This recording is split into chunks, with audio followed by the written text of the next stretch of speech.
why your mom called you, bro. Yeah. And she sent you the mean faces because you didn't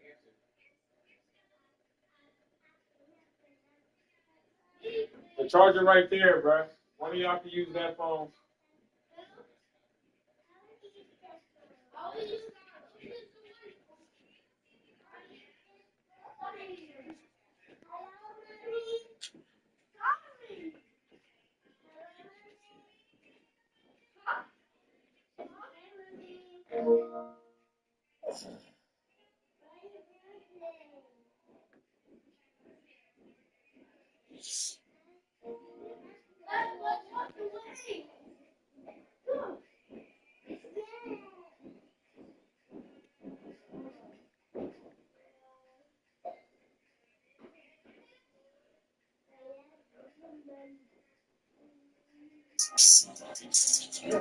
That was Arch Manning.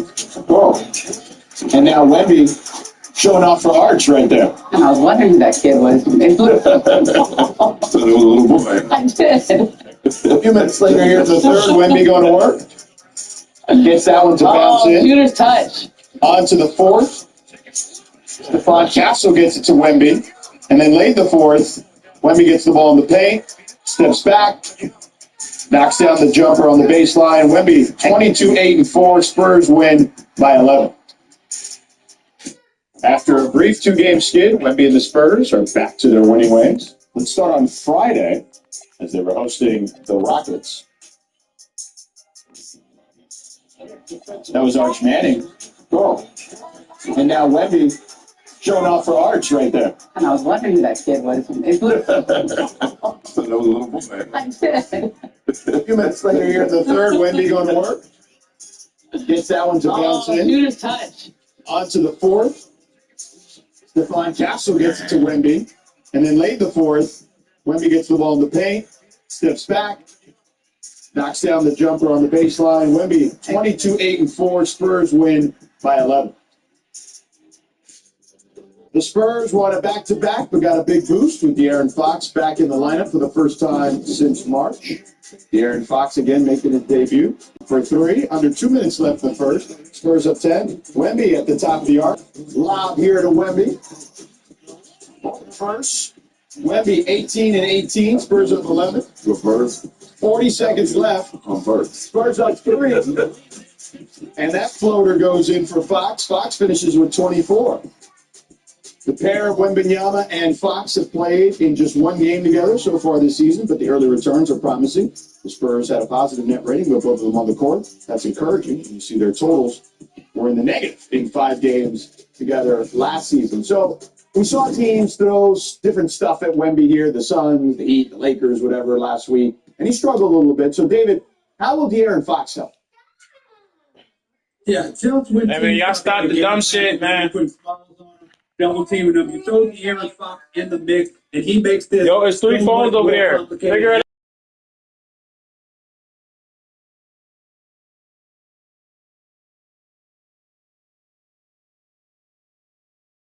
He's going to move to the paint. You got a wide open Eric Barnes, who's going to knock down this three more times than not. Then you come down the court again. Wemby's going to set an off-ball screen. He's going to rush to the paint.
7 rebounds, 5 assists. He's held the fort down before De'Aaron Fox has gotten back. He's had some amazing highlights of his own. He's also been extraordinary defensively, looking like an all-NBA defensive candidate. So I think we got to put some respect on his name. Oh, I don't think there's any question. I mean, he's been fantastic for sure, and he's taken the lead. There's no doubt about that. All right, let's shift over here. It's been a madhouse. They're a little better than us this year, as they're undefeated at the United Center. Chicago has won 5 straight at home to start the year, first time since 2013. And every time they've started this hot at home, they've made the postseason. Let's go to Jamal Collier, who's in Chicago ahead of tonight's game. Jamal, They should beat us. It's that simple. They should not beat us. But they got the potential to. Jordan, it starts with pace for this Bulls team, and they've been one of the fastest teams in the league over the past 2 years. They're 26th in the league in pace, and the Spurs are a bottom 5 team in that category. That's why Josh Giddey told me this morning, we almost want teams to hate to come in here and play us because you're going to be running up and down the court, getting back in transition. The Bulls guards led by Giddey are so good at those fit-ahead passes, getting guys out in fast breaks. It's especially important against guys field in the Eastern Conference is down to 2, and tonight the battle to reach the NBA Finals begins. Oh shit, it's on 60 game. Oh shit. You guys talked about guarding him with the box. The Bulls do not have the size up to against match up the Charlotte Hornets. So Here defensively, they have to. They know it's got to be a team effort. Yeah, it's 160 game. Different looks. Chicago guarded Giannis Antetokounmpo the other night. Why they show KD like he the marquee? Like I got me and Curry in this bitch. You got me fucked up. Continue to give him different looks and to keep him active, running around the court, and not allow him to get set. The Bulls are coming off back-to-back losses. They really had to fight in order to make it to these conference finals. Oh, yes, they did. And we'll see if that affects their energy level at all. But they do come into this series as the favorite at home. They just got to set the tone here in game 1.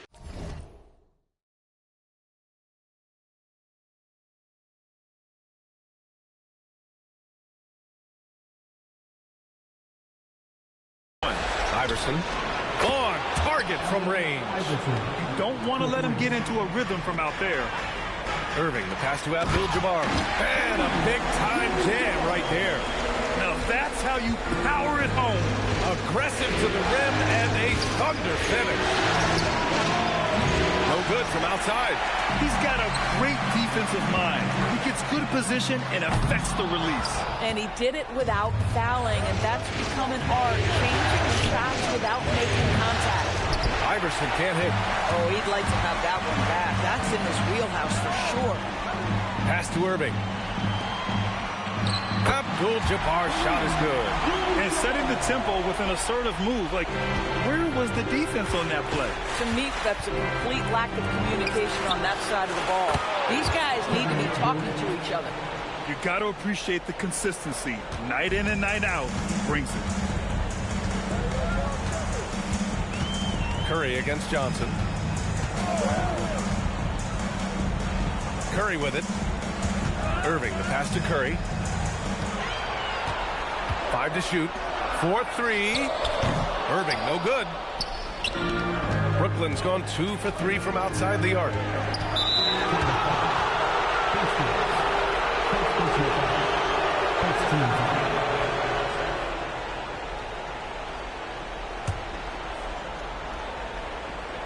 First quarter, just over a minute and a half in. Drains the triple. I love this approach. Getting him involved early, and it's already paying off. They know that if this guy goes off, their chances of winning rise exponentially. And there's the screen. Hastings, the pass to Irving. Here's Hastings. Curry from deep three-point land. And right away, they match it with a three-pointer of their own. And how many times have we seen this? Curry always has an answer from 3. Here's Hayes. And the shot goes in. Reliable approach. Getting the ball in the paint and going to work. First quarter of ball, almost 2.5 minutes in. Hastings, the pass to Abdul-Jabbar. And he takes the feed in stride and slams it home. Yeah, just catching your teammate in stride right there. That makes the game easy. Durant with a screen on Curry. And Durant with the big finish. Yeah, that's the size and reach of Kevin Durant at the rim. Yes, sir. And Charles Lee wants a timeout. We might see him looking to make some tweaks to the strategy.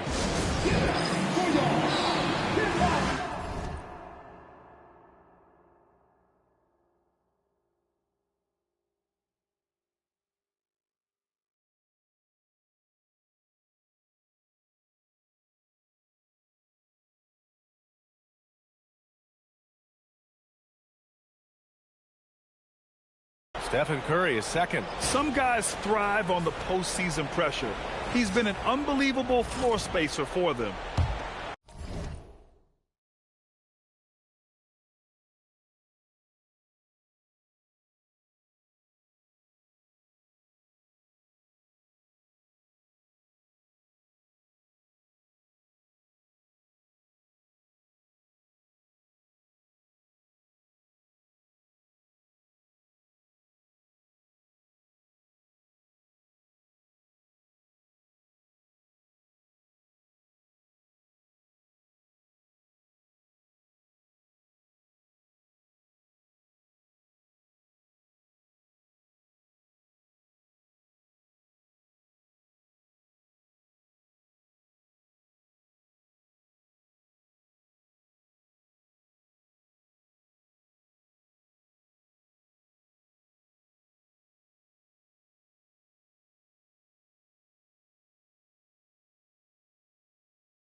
Felt the need of becoming bald. That is a significant development in and of itself. So, AD is questionable again.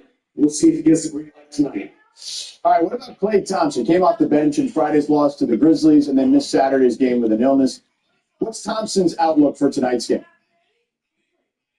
He's not on the injury report, so he should be playing tonight. You know, that game against the Grizzlies, he was scoreless. That was his second game coming off the bench. And let me just tell you, the decision for Klay Thompson to come off the bench was a big one. It kind of got buried under all kinds of stuff in Dallas, but he had started the first 81 games, including the playing games, in Dallas. They recruited him to Dallas with the promise of a starting job.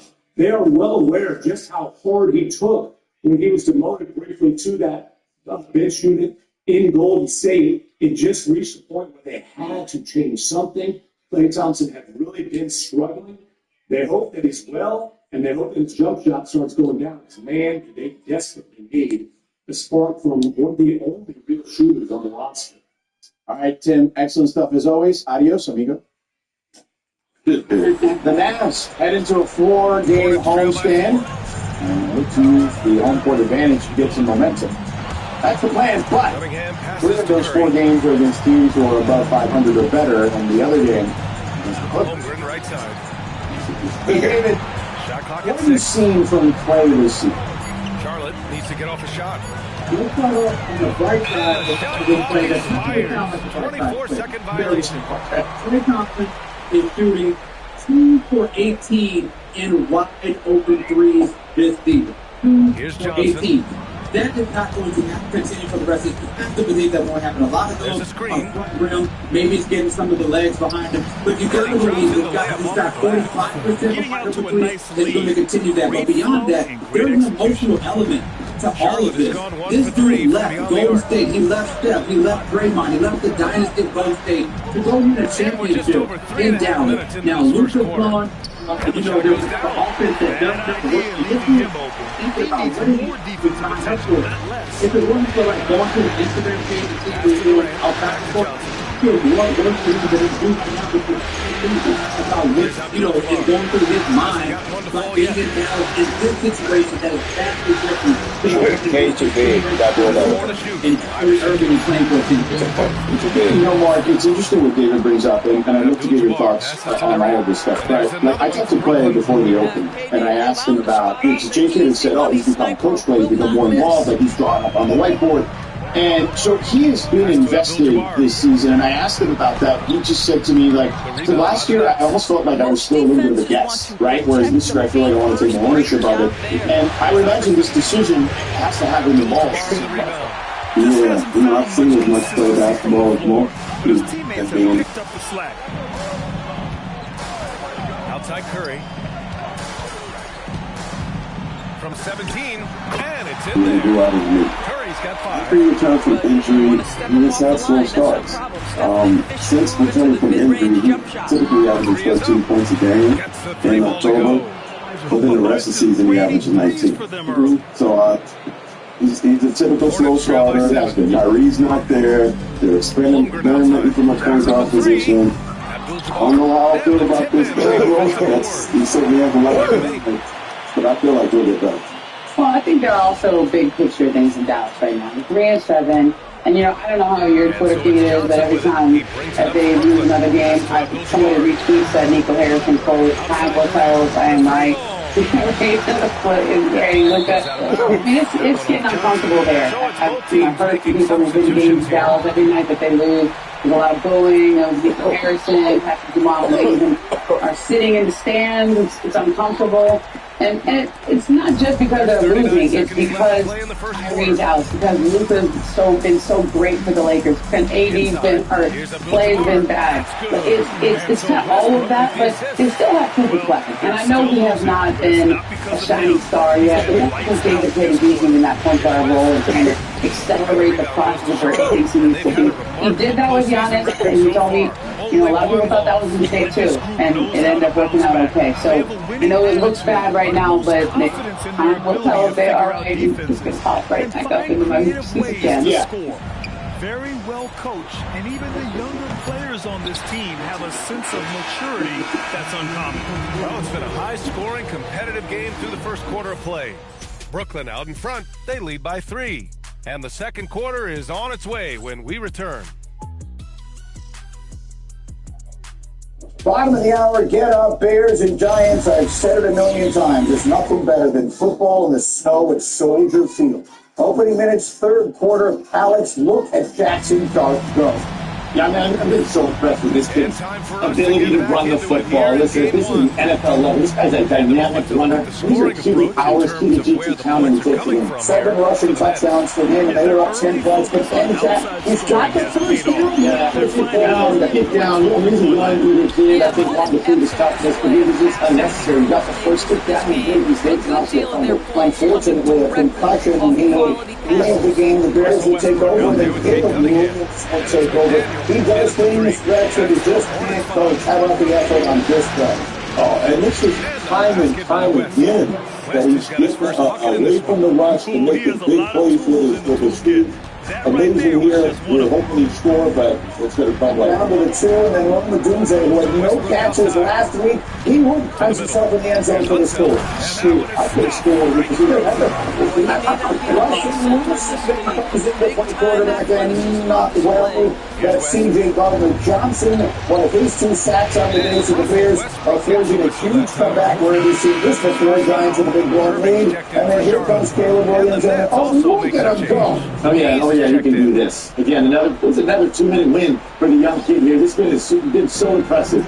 8 rushes, 63 yards. Bears went from 10 down in the final 4 minutes. They took a 4-point lead. Final minute, Russell Wilson, last chance, 4th and 10. That's just not going to get it done. And we played just over a I hate minute to of say it, but basketball. Brian Daboll, yeah. Bears pull off the huge comeback win, 24-20 the final. Here's Greg Johnson after the game. Bar with a rebound. Brooklyn leading by 3. Here's Anthony. And the rebound goes to Charlotte. Abdul-Jabbar's got 6 rebounds now in the game. Cunningham passes to Abdul-Jabbar.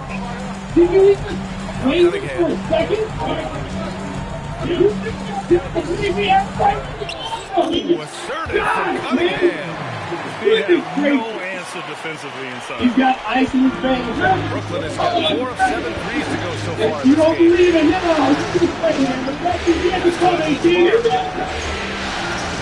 So there's a lot to unpack, and all the things that he just said. Put your feet up. We got a lot of time to dive into it. Let's start with that. What he said there about Caleb Williams really resonated. What are we seeing? I can't tell you what that means to that young kid. For the last 2 weeks to come back and lead your team to victory. Listen, this guy was a one-man show yesterday. He did not have a lot of help. I mean, he should have been sacked a dozen times. He gets out of he didn't take a single sack. Look at this throw right there. Between his left, back across the field. And by the way, you said it's snowing in Chicago. It was 20-mile-an-hour winds. I think his receivers dropped 6 or 7 passes yesterday, and this guy just kept coming. And I think there was this narrative about him that he's talented. Yeah, listen, he's from Southern California. He won the Heisman. He went to USC, changed his name.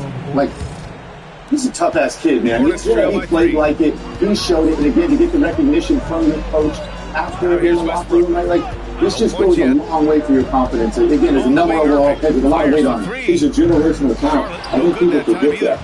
All right? He's a generational talent. And now you pair him with a heck of a football coach. And like I said, he's going to get like this. He's going to keep playing you guys. And when it's all said and done, is this a playoff team? It kind of looks that way, yeah. And a playoff team is one thing, and a 4,000-yard passer is another thing. Those are all things that would be discussed. But this is a team that is on the hump. Detroit and Green Bay will be that division. We'll see teams are finding miraculous ways to win, and it's all kinds of fun to watch. But it looks like for the first time in what feels like a very long time, building something sustainable, and the center of it obviously is that team. Absolutely, I thought he was mad. And we talked about this, some of the plays that he was making in that game. It shows you like there's a reason why this guy was picked number 1 now. There's a reason why we've been following the hype of this guy since his first year at Oklahoma. Okay, because of some of these plays. I mean, look like the speed, the legs, all those other things, and to bring this team back from double digits in the 4th quarter to win these games. That's how you build trust from the teammates. Listen to this. We go back to the draft class. Jamie Dennis had a pretty successful rookie year. The Kentucky Knights, they've made right now, and all 3 guns in the league. The Chicago Bears never waited on anything with this guy. This was the guy all along. We're taking this guy, and Jamie Dennis, had a great man, had a Bo Nix, Michael Penix, J.J. McCarthy, every quarterback that went in that great rookie quarterback draft class. That tells you how much belief they have in him, and they have that kind of belief in the head coach as well, who they went after really hard because they wanted to marry the quarterback they identified with the coach they wanted. That's the point I really makes me makes you say about Mike Vrabel. There is nothing more valuable than elite coaching. Look what Caleb Williams looked like last year. They almost broke him. Remember that moment on the sideline? He looked like a broken man. Look at him now. I mean, to the point that he was ascending like this. And Alex, you can quickly, before we get to the other side of this, speak to that. You were once a number 1 overall pick that struggled early in the career. All of a sudden, you get in the right situation. I know for you, was Jim Harbaugh. You get in the right situation with the right people around you, and all of a sudden, it just looks like a different human being. Absolutely. And listen, like, this guy had, I agree with you, Chef. He had such a dysfunctional rookie year. Some of his teams experienced that. He played through. He was out there for every snap, every game. And now he's playing with Benny Johnson. And he was the best offensive line players. And there was everything at his disposal with this kid at the quarterback position. Like, there's nothing you can't gain from a QB1 situation, from a throw to be pinning. Right, it's all there. And they won 6 out of the last 7. And they're getting beat up. They're patching holes on the defensive side. I do think this team's going to be there. Let me tell you 2 full-screen graphics that tell the story of the 2 teams that played in this game. The Bears yesterday had their 4th win this season. It came after trailing at some point in the final 2 minutes of the 4th quarter. That is their most in any season since the merger. Let me juxtapose that 4 with this 4. The New York Giants have lost their 4th game this season when leading by double digits. Not only is that the most losses in the NFL, no other team has had more than 2 such losses this year. Talk about the Giants. What was the first thing you said? If I'm John Murray, the Giants owners, that's that you put up there now. It's coaching. It's coaching. Okay? You should be, when you have double-digit leads, you should know how to manage a game at the point where you're coming out on the other side of these things, not losing the game. And then on top of that, how in the world you managing this thing? One of the best things about Jeff, you talk about it. Your quarterback is on his 4th concussion. Before he's been evaluated this season for 4 people. That is unreal. Like, listen, we know the Giants have a quarterback. They have a quarterback. But the way in which they are handling the quarterback with all these design runs and putting the quarterback in harm's way. This is not it. This is not what the Giants organization need. And they're going to have to let it get to the right. Yeah, and because this team is going absolutely nowhere. So don't get the quarterback killed for the real coach that comes in next year. Because to me, look, this defense is absolutely atrocious. It's a junior college defense, right? They give up, you got 10-point lead. I mean, Brian Daboll's a decent football coach. Yeah, you got a 10-point lead. You can't hold it. All your money's up in that front, and you ain't using them. Yeah. I mean, so you don't know what the hell you're doing. And that's what happens when they don't play as a unit. They have a bunch of good individuals on defense. It drives me crazy. There's no unit pride. There's no anything. Anybody who plays with a dog on defense, it's all about the unit, not about the damn individual. And this team right here, you've got the best defensive tackle in the league. You got Burns, one of the best edge guys in the league. You got all these damn guys.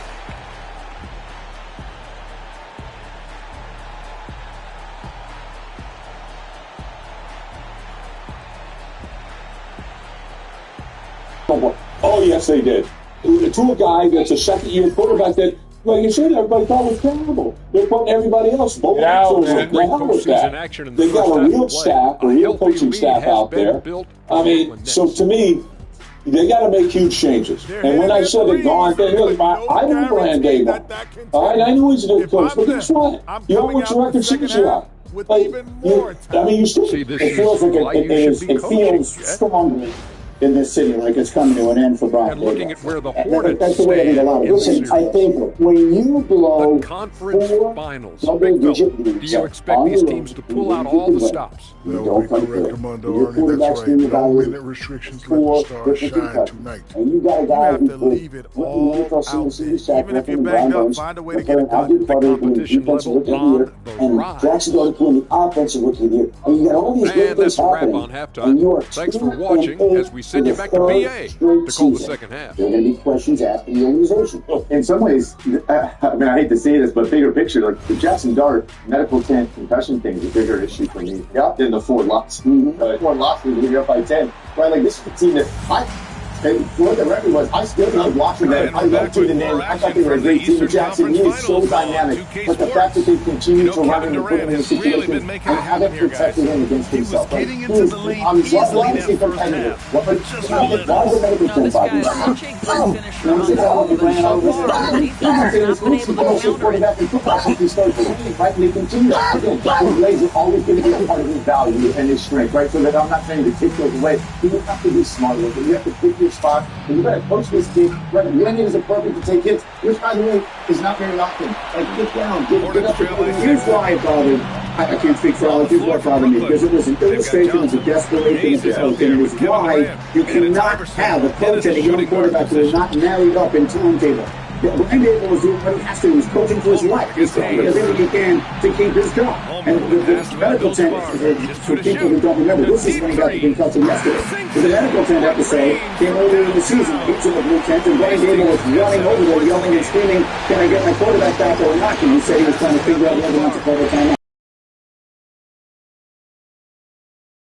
can't do. But that's great. It makes people do weird things. And it's why keeping a lame duck coach when he drafted a young quarterback to try and be developing him, that's why he's running like crazy. Because the coach is trying everything he can to win the game. Because he's trying to get him his job. He would do the same thing everybody would.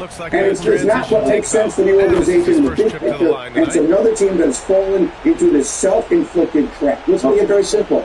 There's a rule. If the quarterback or a player is evaluated for 4 concussions in a year, there should be some time he spends on the bench getting going. It certainly feels like it's going to go that way. A little later, we'll say, that's a fairly attractive job. I think the number one. Running over each other to try and get the same way Ben Johnson wanted the Chicago job. A Sunday statement yesterday. Dan Campbell's the man. I'm not saying that because he picked the crap out of me. I'm telling you, this guy right here, looks like he's doing the play calling and things. 5 buckets have come from way beyond the arc. Good on the shot. And 3 touchdowns. And guess what? They have another receiver outside of Monroe St. Brown. Who is this? Jameson Williams. By the way, you can slow it up in slow motion. He still looks fast. The guy is maybe the fastest player in the league. And Dan Campbell got his pieces together and said, no, I'm going to go to my explosive playmakers. And it made a huge difference in this game. Welcome back, Detroit Lions. They look like the Lions we were expecting to see a lot of this here yesterday, T-Will. Well, what do you know? When you get the ball to your best players, usually good things happen for you. And that's what Dan Campbell did. That's why he's on the play for last week, Amir Gibbs was barely on the field. Jameson Williams had a 2 blocker. Amir Gibbs was picking up the blitz like on every single play. They got so out-coached in that game, it was ridiculous. And so Dan Campbell said, I've seen enough of that. He stole Sean Payton's huge play card. He called the plays yesterday, and it all worked out well. All right, Alex, give me someone else who made a Sunday statement. I mean, I think I could say this every week for this guy, but Matthew Stafford. I mean, it's another 4-touchdown performance for this guy in a huge divisional game against the Niners. Listen, there's a little West Coast bias, obviously, in the media. Right? The whole NFL world needs to take notice of what's happening with the Rams. Right? The whole NFL should be on notice. These guys are a complete football team. He's playing quarterback at the highest level. I mean, it's made NFL history. 20 touchdowns, 0 interceptions in his last 6 games. This is the history. Matthew Stafford is 37 years old. He leads the league in passing yards and touchdowns.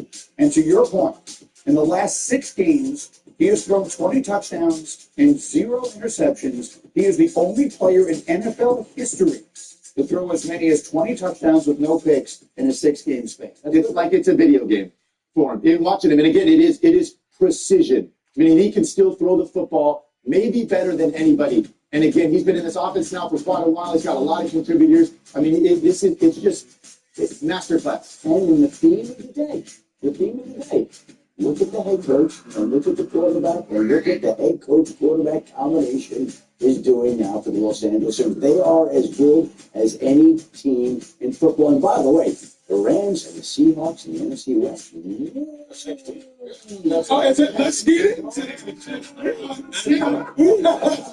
With my Sunday statement, Shefty, how about the Seattle Seahawks and that defense? They are good. You want to talk about the Rams, the Seattle Seahawks and that defense.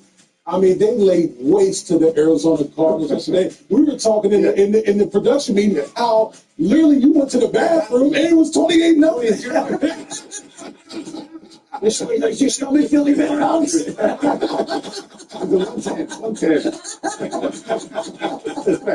But your point. Yeah, my point is like this Seattle team, for anyone who doesn't watch the Seattle Seahawks, you better start tuning in. This team is for real. This, on top of the NFC West, along with the Rams. Yep. And boy, do we have a hell of a matchup. I think it's next week. Yes, with the Seattle Seahawks and the Rams going head to head. I can't wait to watch that. And Alex, you were making the point this morning. If the road to the Super Bowl winds up going through Seattle, what does that mean? I mean, for folks that have never experienced playing at Seattle, especially if it's a playoff game, I mean, they maybe have the best home field advantage in football. And I say, again, I played in Kansas City. Arrowhead's phenomenal. It is absurd. You can't hear yourself think, right? And again, this defense, when you talk about that defense in front, I mean, it's like pouring gas on a fire. They're even better. I mean, how many false starts do opponent teams have in there on their offensive line? This team, I mean, I don't think that, obviously these two teams on top of this division, I think they're on top of the NFC as a whole. Yeah. Like the Rams and the Seahawks. I totally agree. And there, and Rex, you can speak to this as well.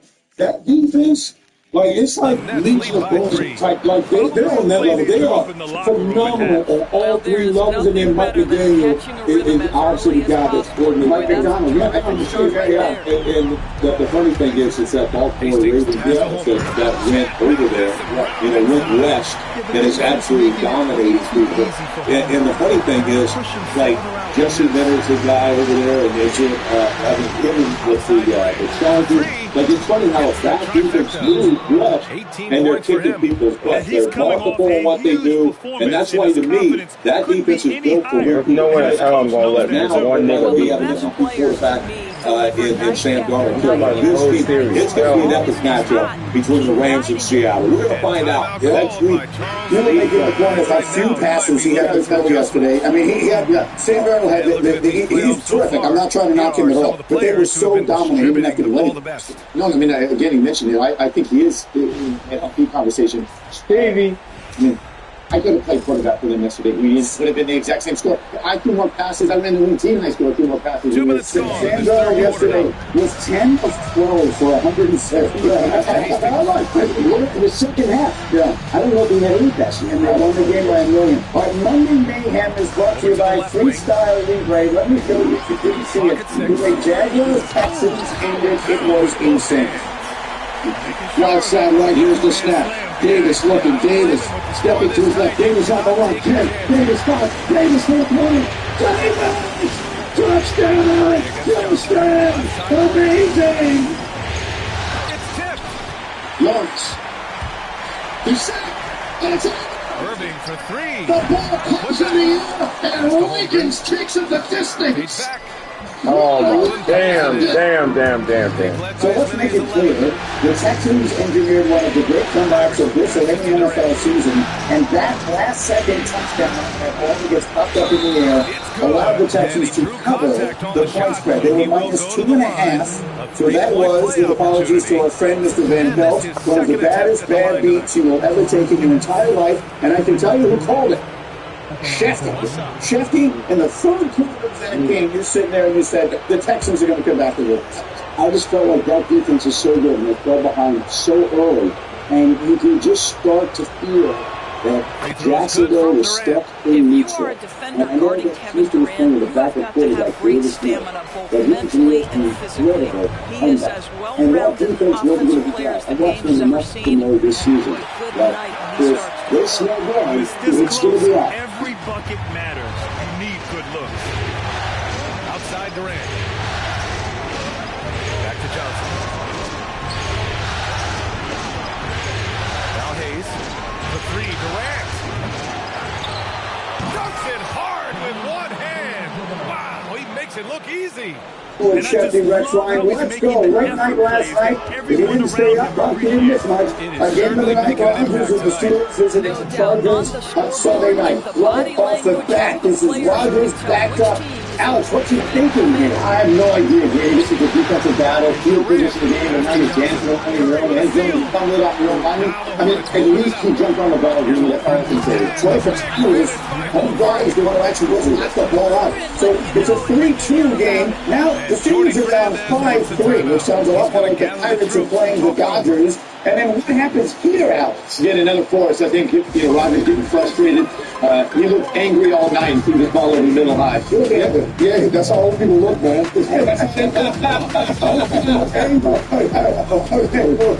we have 16 seconds left in half. Choose your adopted son, Justin Herbert. Yeah, boom, there it goes, right there. Touchdown of hockey. Chargers up 12-3 at the half. Now, fourth quarter, Steelers down 15-3. They're going through on a fourth down. What do you think of the play call here, Alex? This makes no sense. I mean, they broke the favorite defense that got them double coverage. Like, what is he doing? First down in the game? First down in the game? There are 1,000 more things that are more dynamic than this. There's just no offense working at all. I mean, last year chance here. Rodgers looking for Calvin Austin. Rex. Hey, feet for hands. Here's Durant.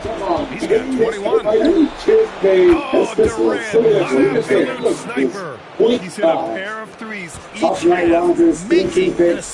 Chargers win it big, 25-10. Afterwards, Mike Tomlin, not in a particularly good mood. 1:28 left in the third quarter. I'm not laughing confidence. I don't need to tell him that. Guarded by Curry.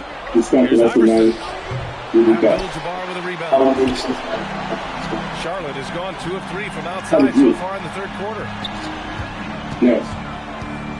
I expect the players every single week, and this is 9 points in the game. Whatever it takes, I gotta make it. If it's better checks, if it's better throws, if it's better, I do it. The first thing you said to me this morning, Rodgers looked very good today, Lassie. He looked like an old quarterback, scared to get hit out there, took sacks, wasn't accurate, and I mean, listen, make no mistake about it, they're not their best week. God, Los Angeles Chargers team. And so we've been kind of talking about the defense here now for a couple of weeks. So do you think that this is sustainable as far as holding on to the division?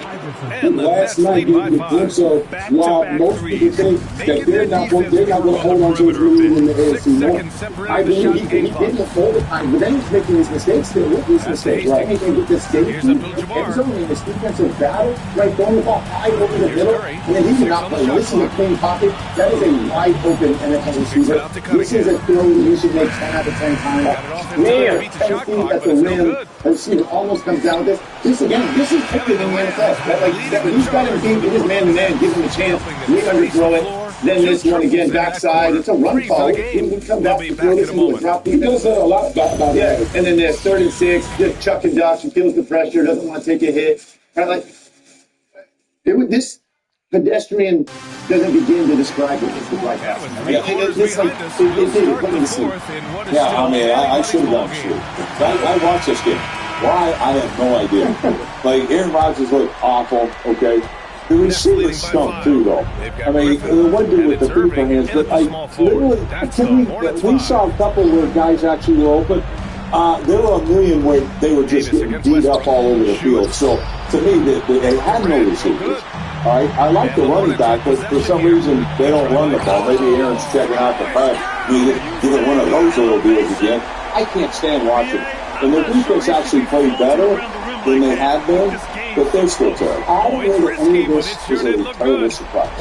Last week, Dominic Fox was saying, no, I don't believe this was actually beat the coach because there were 5 turnovers in that game, and they were able to beat by touchdown.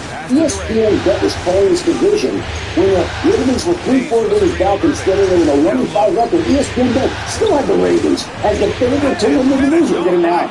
Those are overwhelming numbers. -275 for those of you who don't speak gambling. They are a prohibitive rate. And right now, they are 1-30 behind. No, nigga, don't speak gambling. 3 more times. You niggas are the ridiculous. schedule is set up for Baltimore to win the division. This just feels like the Steelers are descending. The Ravens are ascending. And like I said, this been Doug called it for everybody. You said to us this morning, the Steelers tried. We were all wondering, why didn't they get any help before the trade deadline? You were saying they tried. They were in on Jacoby Myers. They made calls on Jalen Lott. They made calls on all the receivers that were out there trying to get somebody else in there. They recognized that they needed help. They just didn't get it. I had a really good one for him. Looking around. Well, by the way, they couldn't trade him fast. Oh, no. It's a little bit faster. Last night was wasn't their formula, right? Again, at the beginning of the year, they signed Aaron. This was going to be play defense, field position, defense situationally, win tight ball games. And they didn't do those things last time. In fact, they did the opposite, actually turn the ball over with terrible situational football. They were over on 3rd down until less than 4 minutes to go in the football game, right? Like this is not the recipe now. Again, they can be competitive, but I'm sure I'm in favor of them against him. Not hard-headed. Meanwhile, there's a team a lot of us, self-included, picked to go to the Super Bowl before the season began that seems to be headed that way as well. Currently, Josh Allen and the Bills facing Tua and the Dolphins. Pick it up first play of the second quarter. Dolphins are up 7-zip. And then, Alex, how about this throw from Tua? He's got Jalen Waddle the back of the end zone. Yeah, I mean, this is when the Dolphins are playing at their best. Little play-action pass, obviously the speed that Waddle brings. But this is a great throw by Tua, dropping it down the chimney in the back of the end zone. He had a couple passing touchdowns, Tua did. Extra point, no good, so it's 13-0. Now, 9 minutes to go in the half. Rex, looky. Fumble by Cookie. Golly. That's a backbreaker. Nothing was working for the Bills, down 16-0 at the half. Now we got 6 minutes to go in the third. That's still the score. Bills 3rd and goal. What exactly is this? This is a force. I mean, again, you're down 16-0. It's 3rd down. You're trying to make something happen, and you throw a ball up like this. His 3rd red zone interception of the season for Josh Allen. He's frustrated. Dolphins take over. But now we're early in the fourth quarter, and I'm not going to lie to you. When I saw this play, I thought Buffalo was going to come all the way back and win this game. Rex, how about this catch? Oh, it's unbelievable here. I mean, Coleman looks like making a great catch here. And that's what we expect to see. All right, Buffalo's going to come back. But they did not. With that little twist push, they got a ball punched out, they got a fumble. It's recovered by Minka. Allen, third time with multiple turnovers in the last 5 games. Dolphins take it and they go the other way. And then just for good measure, they want to put a little cherry on the Sunday. Rex, this is Devon H&M. 22 carries, 174 yards. The Dolphins win it huge, 50-13. The 17-point loss, the largest in divisional game in Josh Allen's career.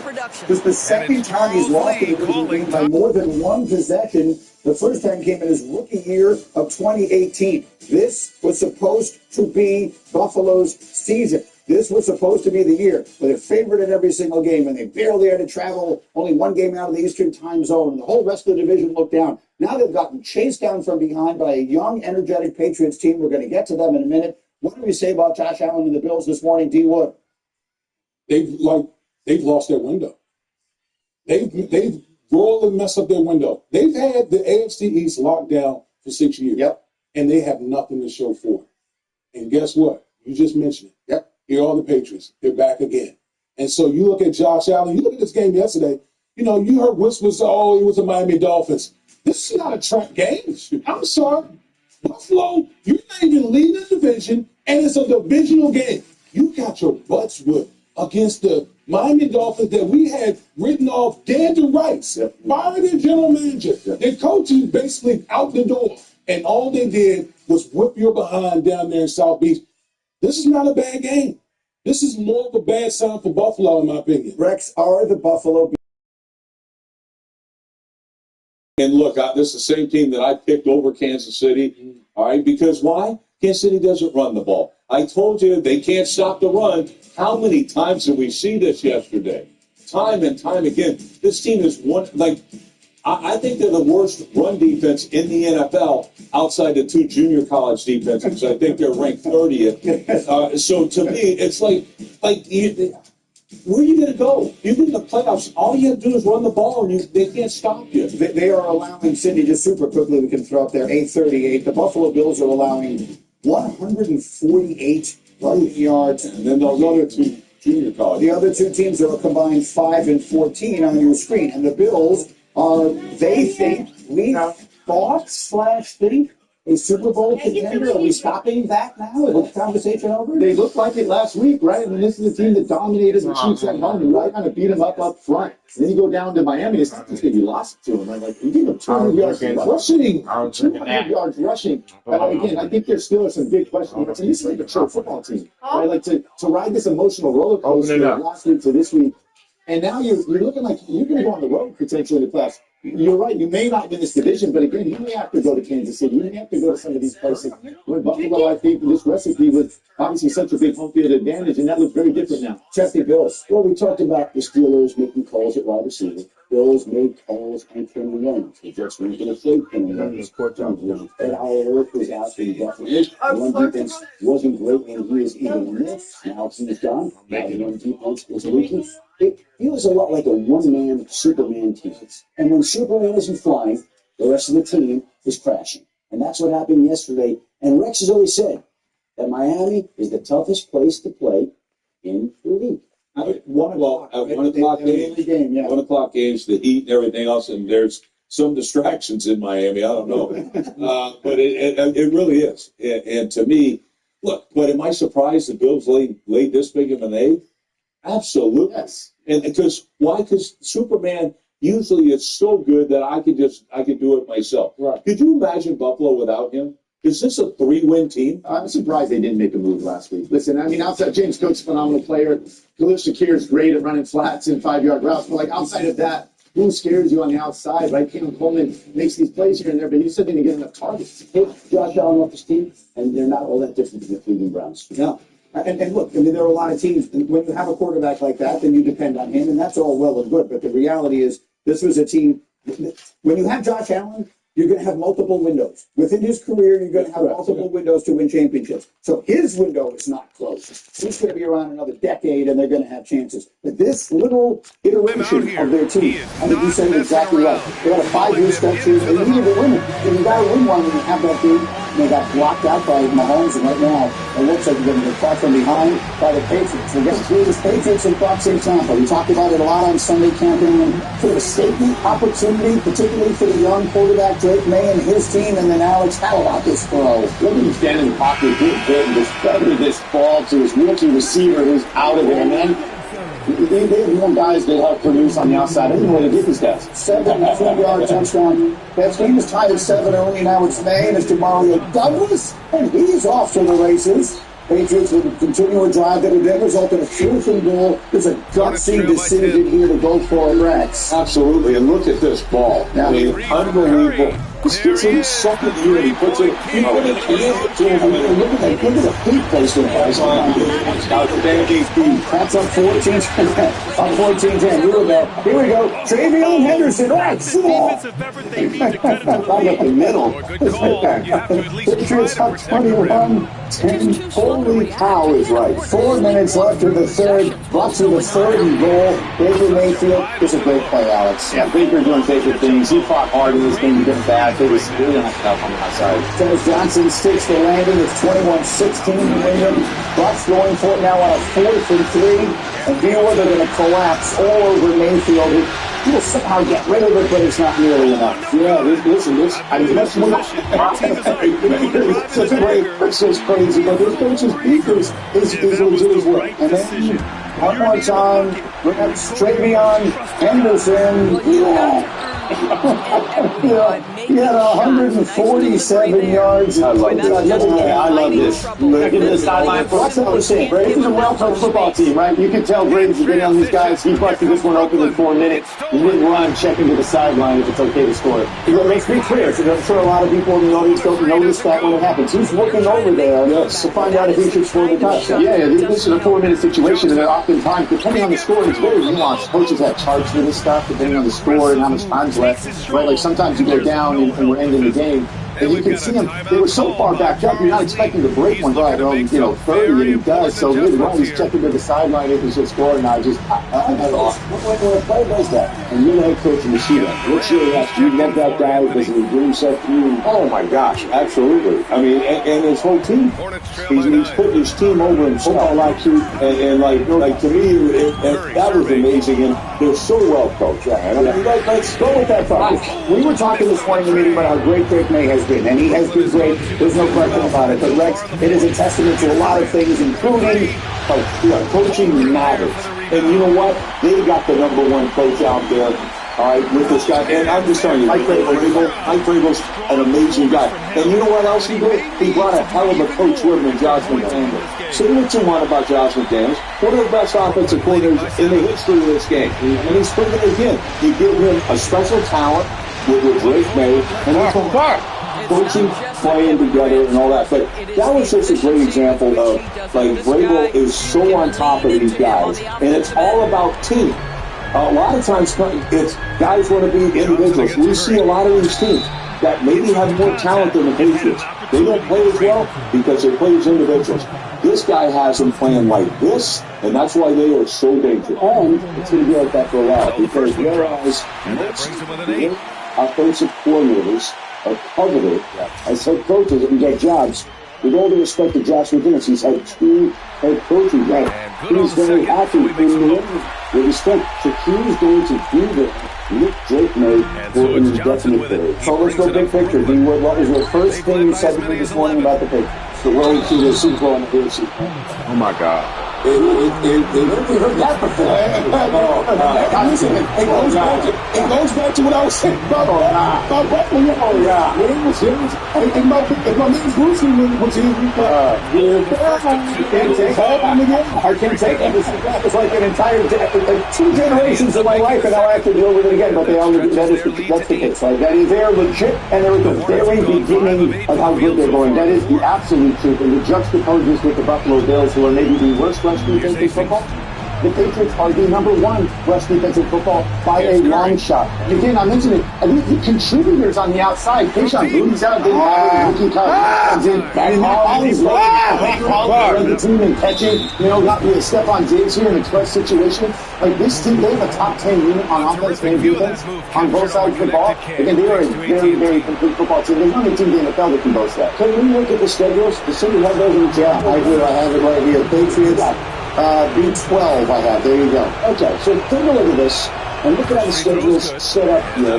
The next few weeks, again, before they meet again, and the Patriots already have won in Buffalo. Patriots play Thursday night this week against the Jets at Cincinnati, home field Giants by. Almost impossible to imagine they don't win all 3 of those. I always like you guys. Worst case scenario, 4 buys in a row, it looks like. 4 buys in a row. 4 buys in a row. When we were walking out of Washington yesterday, we all watch the games together on Sundays. I was walking out to go home, and you looked at me and you said, this division race, it's the Patriots at this point. Look, with 100%. The Patriots have played better than anybody expected. They've got the quarterback, they've got the coaches there. They turned it around. And this organization was in a bad spot a year ago, and it has totally turned around. I think you hit the nail on the head, Shecky. It's the speed at which this happened, and I think even for us that study football, like, this is incredible. Right? I mean, I think Rodney Brady's a good coach and he put his staff together, but this will take some time. I mean, this has been overnight. I mean, it's been unbelievable the job he's done there. I had to read Robert Kraft in June to do a podcast thing. I said to him, I know this is going to sound odd. I actually think you may win the division this year. And he said, I think that too. I said, I'm going to text your head coach and tell him. I texted Vrabel. I said, I think you're going to win the division. I'm going to take it. Quit putting the pressure on. But in June, I felt like this kind of thing was capable. But it's happened sooner than people thought. On the left side, the left guard, left tackle, both rookies. And by the way, I just got a text from Monday and said, he said, tell the fellas, takes a lot of pressure off the team when they get the win. And been doing that jumping up and down. Look, here's what it is a testament to, and the big picture. The 2 most important people in any football operation, the head coach and the quarterback. They got both of those right. Right? If you get both of those right, give the credit to Kraft and whoever else is making those decisions. You got both of those right, you got it. I also would throw in the general manager, because so many times these teams are fractured because the general manager and head coach aren't on the same page. And you see here with New England, they went out and got players to fit systems. Yep. All right, they might not be great for this, but they fit our system and what we want. So the coaches are involved, scouting department's clearly involved. That's why this team is lined up, and that's why they're going this way.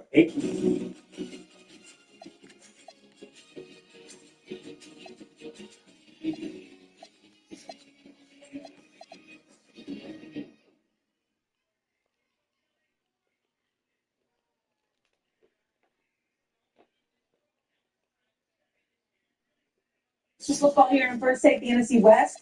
Very competitive this season. The Rams took down their division opponent on Sunday in a dominant fashion, 42-26, the victory over the 49ers. Stafford threw 4 touchdown passes, making it the 3rd straight game that he threw at least 4 TDs. The Rams now hold a 7-2 record. Staying in the West, the Seahawks put together a full team effort against the Cardinals. Sam Darnold got things going with a 43-yard touchdown pass, and the defense followed it up with 2 scores of their own. 44-22 win, but Seattle at 7-2 on the season to keep pace with the Rams for first place in the division. So despite their tied record, our analytics give the Rams a 54% chance to win the NFC West, while the Seahawks have just a 31% chance. Seattle and LA will face off against one another for the first time this season on Sunday in Los Angeles, and then again in Week 16 in Seattle. And so, who should be the favorite in the NFC West? This is like picking which of your 2 kids are your favorite. The Rams or the Seahawks, Cam Newton? I'm going Los Angeles Rams because the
Game 2 of the Eastern Conference Finals.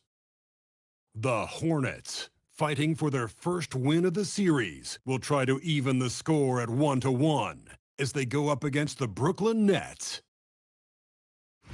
The Eastern Conference Finals continue. Hi again. Thanks for joining us for this edition of the NBA on 2K Sports. Well, it was a great Game 1 of the Eastern Conference Finals. Now, Game 2, just about ready to tip off. Tonight, we'll see the Brooklyn Nets as they play against the Charlotte Hornets here at Spectrum Center.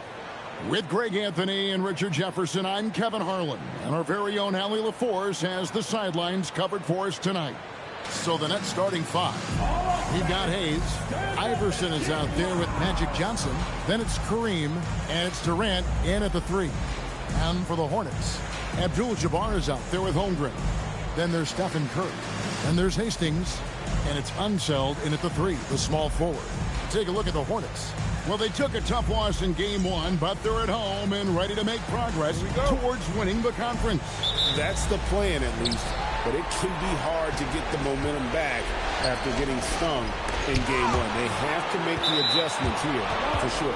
And it's going to be out of bounds. The Nets will retain possession. And now let's take a look again at that incredible rejection. And this is postseason play at its finest, refusing to give up shots here in the playoffs.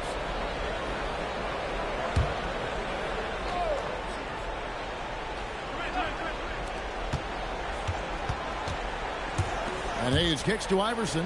Hayes with it. He's picked up by Holmgren. Pulls it up. And it's Durant missing. See, that miss right there. It's why teams try to avoid the mid-range jumper these days. You gotta love his hustle, leaving the defense no time to react. And all of a sudden, that man was just on the other end. And he lays it straight in.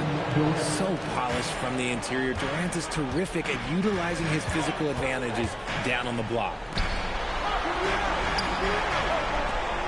Here's Hastings.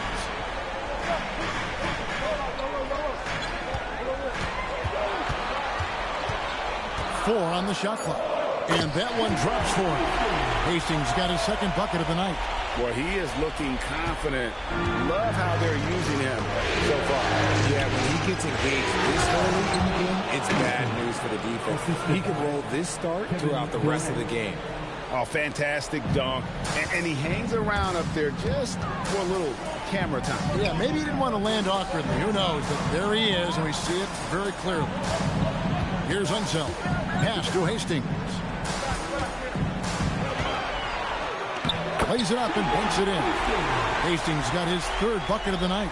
I tell you what, you better watch out, fellas. He is on fire here today. Outside, KD. The putback. Great positioning on the putback. Hard work on the offensive glass, paying off with the second chance points there for Hayes. If he's got a shot at the rebound, he's not going to let anybody else take it away. Pass to one zone. And Charlotte again with the bucket. And how great are they playing? 4 for 4 shooting to start this one. And they call the foul, so a chance at the line for one more coming up. And when you have this kind of size as a point guard, what a tremendous advantage. Magic can really match up with all 5 positions. And that drops, so they now lead by 1. And so it's Charlotte with it. They come into this game after losing on Saturday. Well, in that one, you could pretty much see the writing on the wall. Their performance was lackluster at best. Yeah, I just didn't see any fire from them to want to get it back. That's just one of those games you go away in the draft. Here's KD. And good coming off the assist by Magic Johnson. And Durant's jumper is as pure as it gets. You just assume ahead of time it's going in. The Hornets have gone 4 of 5 from the field so far. It's stolen by Abdul-Jabbar. In transition, here come the Nets. Here's Hayes. And the rejection by Holmgren. And it's out of bounds and last touch by Holmgren. A sensational block that definitely deserves another look. And that block was something. It's the playoffs. And every possession and defensive stop matters. And the Hornets making a change here. Irving's checked in. And the Nets making a change here as well. Abdul-Jabbar's checked in. You can just get lucky. Right side, Irving. Holmgren outside. Charlotte moving the ball around.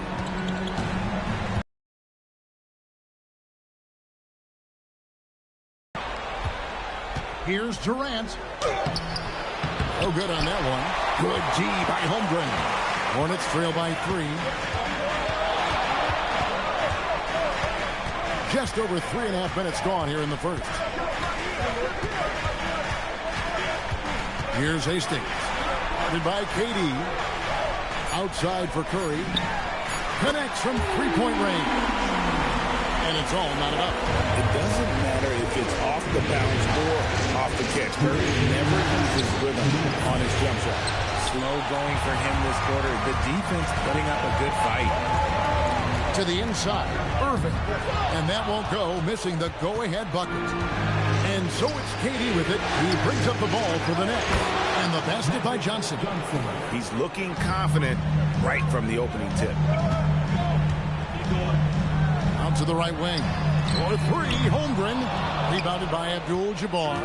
And on an open look like that, he's very gifted at making the weak coverage pay.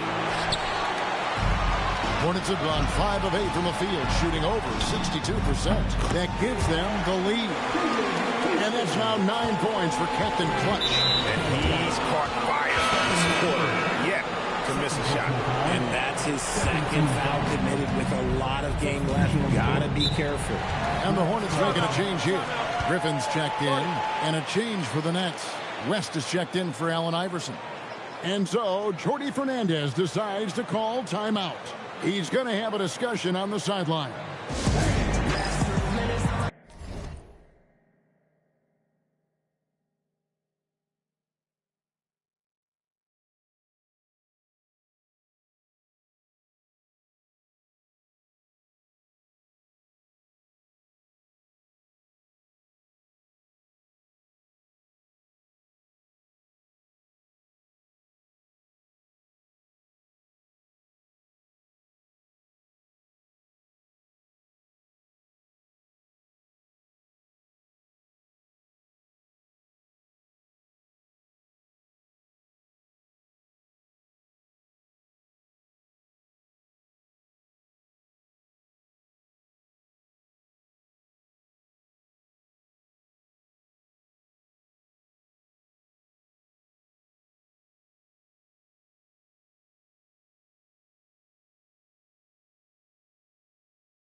And like, I love how the team's already really embraced him. You know, they ran that double team on Embiid down in the low post, and Embiid made the pass out with his left hand, mind you. And then BJ hit the three over the top.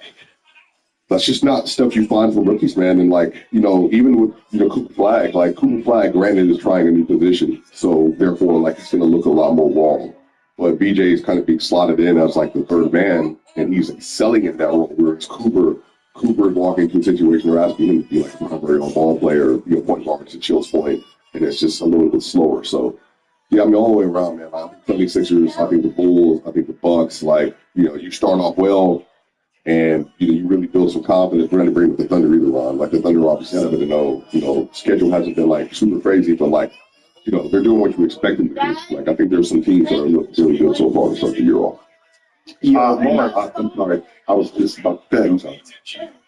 Mark, bringing it back to the Bulls, what's your thoughts on the Chicago Bulls? Sarah Benzino, Brandon Coley, Jablonski Auto Body, LLC. What did she call her? Oh, you mean Jablonski Auto Body, LLC. We actually sold the twins' naming rights. You know, like stadiums do. Kids are so expensive these days. Here he goes. Oasis, Breeze, and Spot. You too? I'm going to do business with you. Or we can look at some investment options for you. What's right? The right money moves aren't as absurd as you think.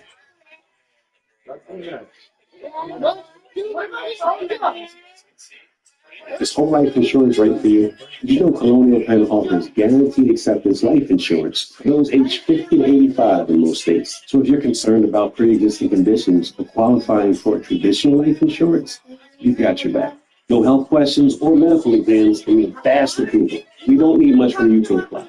And our simple application only takes minutes to complete. Once insured, your rates will never increase. Yes, your premiums are locked in and guaranteed to never increase for as long as your coverage lasts. The best part, coverage options start at $9.95 a month.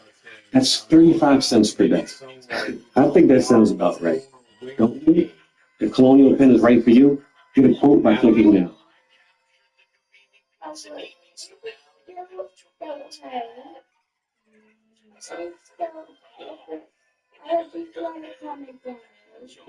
In terms of what? In terms of Josh Giddey, Mars, I'd like for you to talk about Josh Giddey. Number one, we can do that. When we talk about Josh Giddey, Mars, the first thing I want to ask you, like, what were your biggest issues with him in Oklahoma City? Like, refresh my memory on your issues with him in Oklahoma City.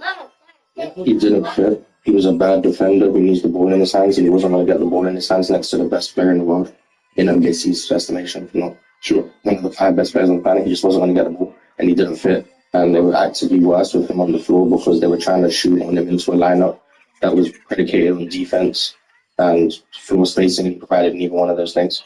And then they replaced him with Alice Russo, who provided both of those things, especially the defense at elite level. And I would argue it made them champions, or at least assisted them in making them champions. So now, with that, because he didn't fit, did that make you think he was a worse player, or he just didn't fit because he was in Oklahoma City? Worst player. Well, worst player, like what you're seeing right now with Josh Giddey with the Bulls, in a system where it actually works for him, where they're playing the way that's conducive more to his game. When he's in Oklahoma City, to your point, he needs the ball in his hands. You got a guy who's got that. You need a defender. Not a replacement with that. Well, now he's playing somewhere where his game is more conducive